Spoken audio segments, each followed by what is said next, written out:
नाशिकच्या दिंडोरी तालुक्यामध्ये कार विहिरीमध्ये कोसळून एकाच कुटुंबातील 9 जणांचा मृत्यू झालाय। मृतांमध्ये 6 शाळकरी मुलांचा समावेश आहे।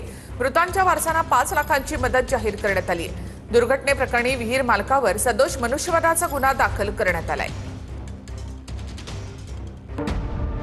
नाशिकच्या दिंडोरीत खासगी क्लासेसचं स्नेह संमेलन आटपून घराकडे निघालेल्या एका कुटुंबावर काळानं घाला घातला। एक 4 चाकी गाडी तुडुंब भरलेल्या विहिरीत कोसळल्यामुळे एकाच कुटुंबातील 9 जणांचा पाण्यात बुडून मृत्यू झालाय।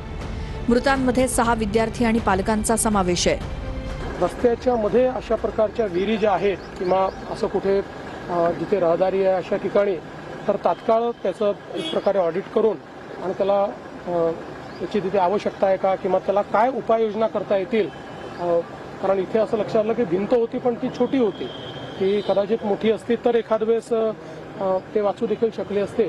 त्यामुळे तात्काळ या संदर्भातली कारवाई करण्याचे आदेश देखील आपण दिले आहेत। कार ज्या विहिरीत बुडली त्या विहिरीची मंत्री गिरीश महाजन आणि मंत्री नरहरी झिरवाळ यांनी पाहणी केली। म्हणजे घटना अतिशय गंभीर आहे आणि मला तर आश्चर्य वाटलं की इकडनं रस्ता आहे तिकडनं रस्ता विहिरीला खेटून आणि मध्येच विहीर आहे, असं कसं होऊ शकतं? याची सगळी चौकशी केली जाईल। ज्यांची विहीर आहे समोरच ते राहत आहेत त्यांच्यावर सुद्धा रितसर गुन्हा दाखल झालेला आहे। अशी मधोमधी विहीर आहे ती विहीर आम्ही त्या ठिकाणी बुजून टाकतो। त्यामुळे मुख्यमंत्री महोदयांची मी आत्ताच आपल्यासमोर बोललेलो आहे, 5-5 लाख रुपये देण्याची घोषणा, मदत देण्याची घोषणा या ठिकाणी केलेली आहे। त्यांच्या घराला त्यांनी कंपाऊंड केलंय आणि मग विहिरीला का कंपाऊंड करू नये किंवा नगरपालिकेची जबाबदारी होती का त्यांनी संरक्षण त्या ठिकाणी करायला हवं होतं, तर त्याच वेळेला ते व्हायला पाहिजे होतं पण झालेलं नाही। ते त्याच्यावर विहीर मालकावर तसा गुन्हा दाखल केलेला आहे। या प्रकरणी विहीर मालकावर गुन्हा दाखल करण्यात आलाय। प्रशासनाच्या आणि विहीर मालकाच्या हलगर्जीपणामुळे 9 जणांचा बळी गेल्याचा आरोप गावकऱ्यांनी केलाय।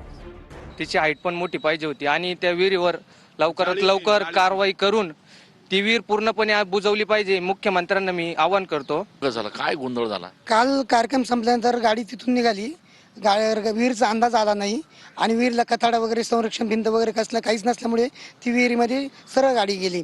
स्थानिकांच्या माहितीनुसार जर तिथं वारंवार अपघात होत असतील तर प्रशासनाने पूर्वीच तिच्यावरती कारवाई करणे गरजेचं होतं। आज हे 9 निष्पाप जीव गेले नसते आणि आज जे निष्पाप जर गेलेले त्याला तेवढं जबाबदार सरकारी यंत्रणा पण आहे। दरम्यान अपघातानंतर प्रशासनाने विहीर बुजवण्याचा निर्णय घेतलेला आहे। विहीर बुजवण्याचं काम युद्धपातळीवर सुरू करण्यात आलंय।